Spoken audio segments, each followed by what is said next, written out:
Merhaba arkadaşlar, kanalıma hoş geldiniz. Bugün sizlerle birlikte ekonomiyi yorumlayacağız. Dünya para piyasalarının teknik analiz verilerinden bahsedeceğim. İlk olarak genel bir piyasa yorumumu yapacağım ve arkasından dolar ve euro ile ilgili teknik analizlerimi gerçekleştireceğim.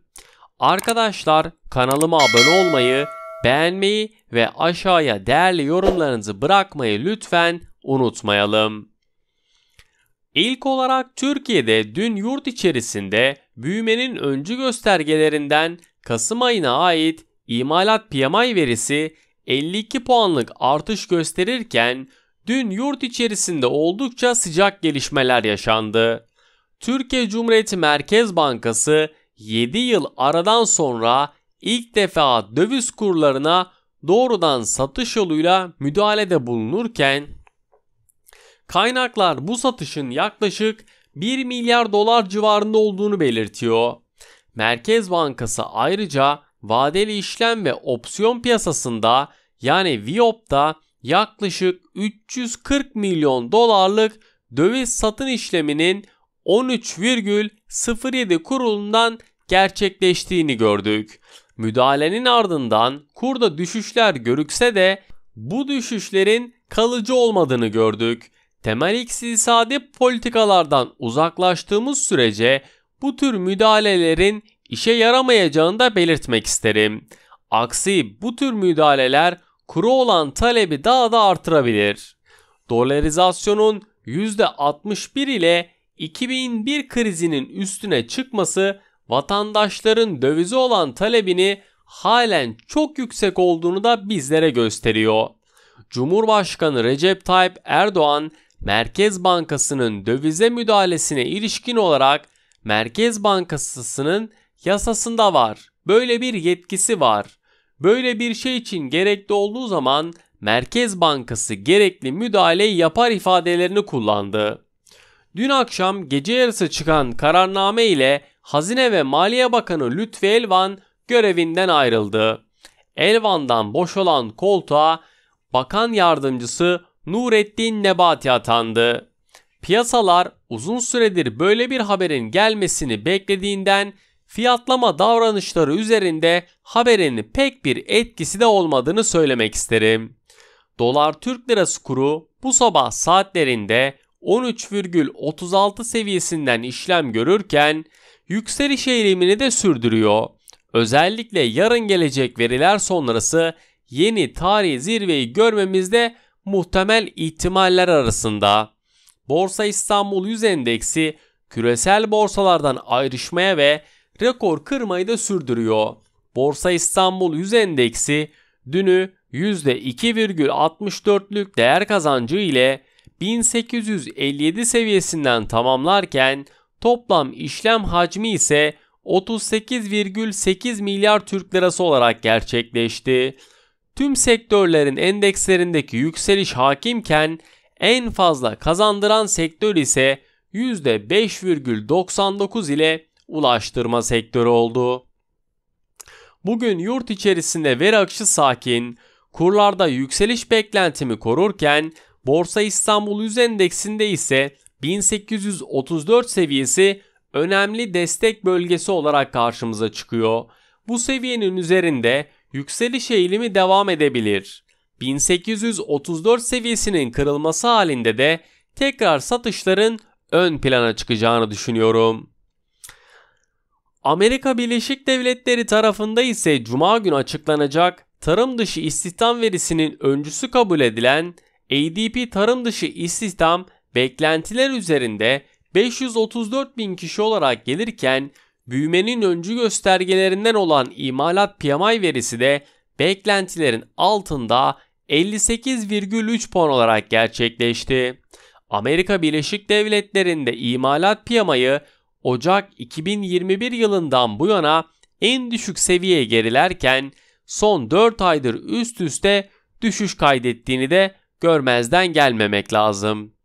Amerika Birleşik Devletleri'nde ISM imalat PMI verisi ise beklentilerin hafif altında 61,1 puan olarak açıklanırken petrol fiyatlarındaki belirsizlik ve yüksek volatilite sürerken Enerji Bilgi İdaresi haftalık olarak açıkladığı ham petrol stoklarının 900 bin varil azalış göstermesi, beklentilerin stokların 1,5 milyon varil azalacağı yönündeydi.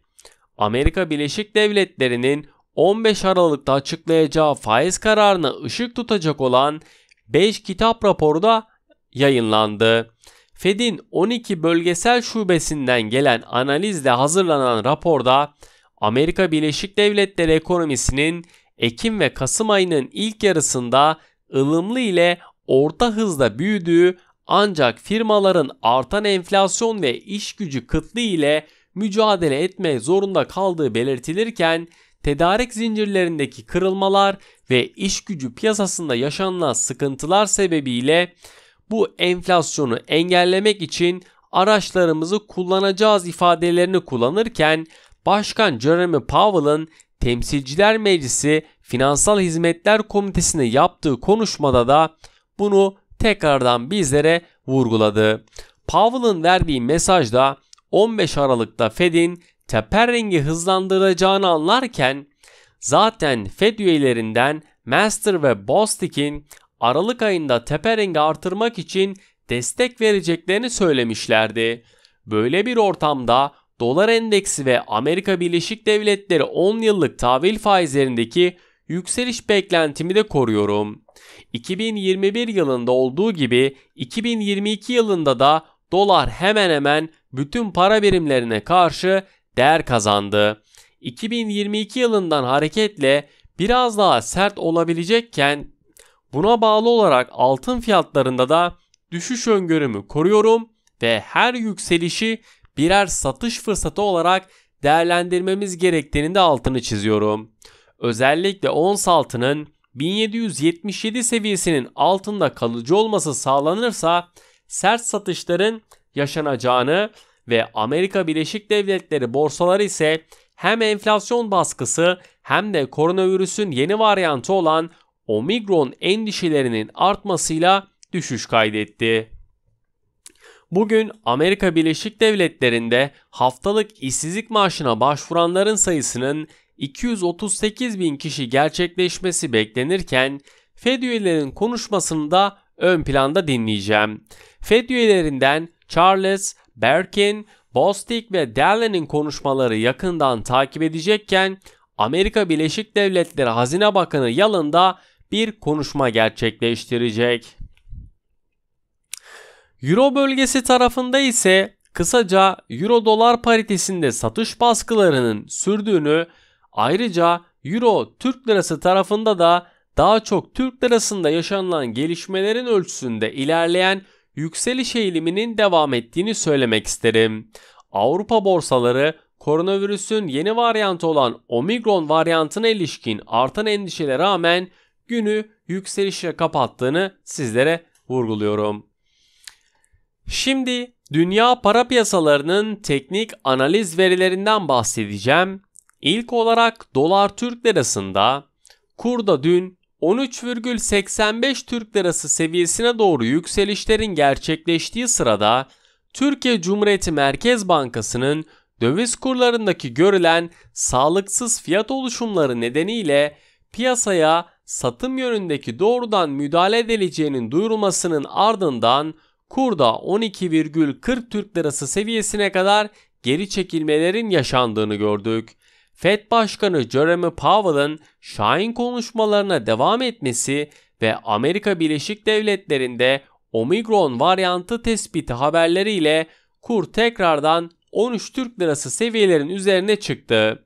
Bugün yurt içi piyasalarda Türkiye Cumhuriyeti Merkez Bankası yatırımcı sunumu gerçekleştirilecek ve kurda 13 Türk lirası seviyesi önemini korumakla beraber 13,47 Türk lirasının üzerinde 13,60 ve 13,72 Türk lirası seviyelerini önemli direnç noktaları.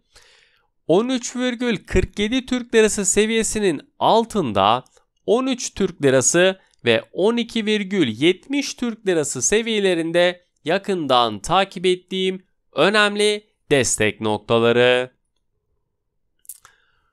Euro Türk lirası tarafında ise çaprazda paritede Avrupa'da PMI verilerinin beklentilere yakın gerçekleşmesi, kura Türkiye Cumhuriyeti Merkez Bankası'nın doğrudan müdahalesiyle 15,67 seviyelerine yükselmesi sonrasında 13 Türk lirası seviyesine kadar geri çekilmelerin yaşandığını gördük.